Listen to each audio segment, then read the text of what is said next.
Good morning good morning seventh class students. तो देखो, कल मैंने आपको जो है ये इलेक्ट्रिसिटी के हीटिंग इफेक्ट के बारे में बताया था। तो हीटिंग ये जो हमारे घरों में जो हम इस्तेमाल कर रहे हैं, माइक्रोवेव है, फ्यूज़ है, गीज़र है, इलेक्ट्रिक केटली है, बल्ब है, आयरन हीटर है, ये रूम हीटर, ये सारे जो हैं हीटिंग इफेक्ट पर बेस्ड है, इलेक्ट्रिसिटी के हीटिंग इफेक्ट पर बेस्ड है। और मैंने आपको ये लेट्स ट्राई 3 भी जो है मैंने आपको करवा दी थी, है ना। लेट्स ट्राई 3 मैंने आपको करवा दी थी। अब मैं आपको आगे जो है लेसन बता देता हूँ। आगे देखो, ये है लेसन में इलेक्ट्रिक हीटिंग अप्लायंसेस। ये फिर से वही दे रखे हैं। देखो, ये दे रखा है अपने हीटर दे रखा है, ये बल्ब दे रखा है, ये आपके ओवन दे रखा है, और ये दे रखा है आपका रूम हीटर दे रखा है। तो इन सभी में क्या हो रहा है, इन सभी में इलेक्ट्रिसिटी जो है हीटिंग इफेक्ट पर बेस्ड है। ये सभी हीट प्रोड्यूस करते हैं। बल्ब के अंदर भी ये था। देखो, खास बात यह है कि हीट प्रोड्यूस करते हैं। इनके अंदर क्या होता है वो देखो, इनके अंदर इस तरह से वायर वगैरह लगे हुए होते हैं। देखो, ठीक है ना, ये हीटिंग इफेक्ट पर है। सबसे पहले तो देखो कैरेक्टरिस्टिक ऑफ हीटिंग एलिमेंट, यानी आप जिसको हीट दे रहे हो, कोई भी चीज कब इलेक्ट्रिसिटी, जैसे मान लो बल्ब है, तो बल्ब के अंदर ऐसी क्या चीज लगी हुई है जो हीट प्रोड्यूस कर रही है, और हीट की वजह से, तो इसको हमें समझना पड़ेगा। बल्ब के अंदर देखो फिलामेंट लगा हुआ होता है। वो फिलामेंट टंगस्टन धातु का बना हुआ, टंगस्टन मेटल का बना होता है। जब इसमें इलेक्ट्रिसिटी आती है तो वो गर्म हो जाता है। गर्म होने के कारण वो रेडिश हो जाता है और वो चमकता है। इसी से बल्ब की जो है ग्लो करता है, यानी वो रोशनी देता है।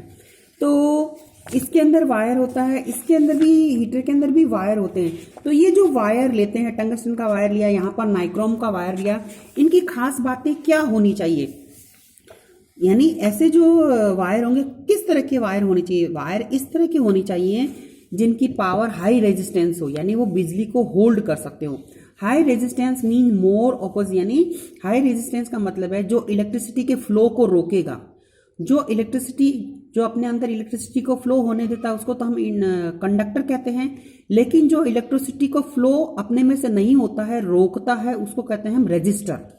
और जिसकी जितनी ज़्यादा हाई रेजिस्टेंसी होगी वो उतना ही ज़्यादा ग्लो करेगा, हीट उतनी ही ज़्यादा वो पैदा करेगा, जैसा कि नाइक्रोम का वायर है।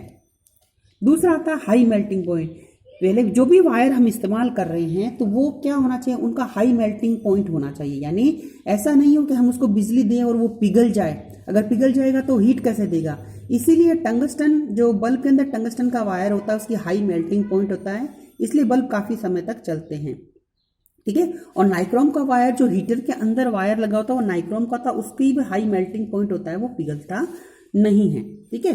तो देखो, usually nichrome wire is used as a heating element when electric current is pass through the heating element, a large amount of heat is produce due to which the heating element becomes red hot. उसकी वजह से ही वो क्या है, red hot हो जाता है। अभी देखो, ये बल्ब के बारे में और उसके बारे में ही बताया गया है। ठीक है। तो रुको में देखो, हाँ ठीक है। तो ये तो मैंने आपको बता दिया। बल्ब के अंदर भी तो लेस हीट। अच्छा, अब दूसरी बात डिपेंड करती है, एक तो जो चीज़ जो आपने वायर लिया है वो हाई रेजिस्टेंस वाला होना चाहिए, हाई मेल्टिंग पॉइंट होना चाहिए। दूसरा, आप उसको इलेक्ट्रिसिटी कितनी दे रहे हो उस पर भी डिपेंड करता है। The amount of heat produce depend upon the material, यानी आपको मटेरियल कौन सा है, उसकी लंबाई कितनी है, उसकी मोटाई कितनी है, और हीटिंग एलिमेंट कैसा है, उस पर भी डिपेंड करता है। Different appliances have different material, different thickness and different length of heating element depend on their function. ठीक है। अभी देखो, वापस से इलेक्ट्रिक बल्ब को फिर डिटेल में बताया गया है, उसको मैं आपको बताता हूँ। देखो, तो ये बल्ब आप देख रहे हैं। An electric bulb work on heating effect of electric current. ठीक है। When current is passes through the filament bulb, it get red hotted and gives out light. ये टंगस्टन का वायर इसके अंदर लगा होता है जो रेड हॉट हो जाता है, जिसकी वजह से रोशनी पैदा करता है। फिर आगे हम बढ़ते हैं तो आते हैं इनकैंडेंसेंट बल्ब। इनकैंडेंसेंट बल्ब जैसे CFL है, ट्यूबलाइट है, CFL बल्ब है या LED बल्ब है, इनको कैंडेंसेंट कहते हैं। इसमें वायर की बजाय क्या होता है, जैसे ट्यूबलाइट में तो भरी हुई होती है, गैस भरी हुई होती है, जिसके इलेक्ट्रॉन जो होता है, इसको बिजली मिलने के कारण वो चमकते हैं। और CFL के अंदर बल्ब गैस भरी होती है जो ब्लो करती है। और LED के अंदर छोटे छोटे बल्ब्स होते हैं जो कि थोड़ी सी एनर्जी मिलने पर भी ग्लो करते हैं। तो देखो सबसे पहले मैं आपको इसके बारे में बता देता हूँ। हाँ, in order to reduce the wastage of electricity, we should use fluorescent CFL, fluorescent tube light that compact fluorescent CFL bulb.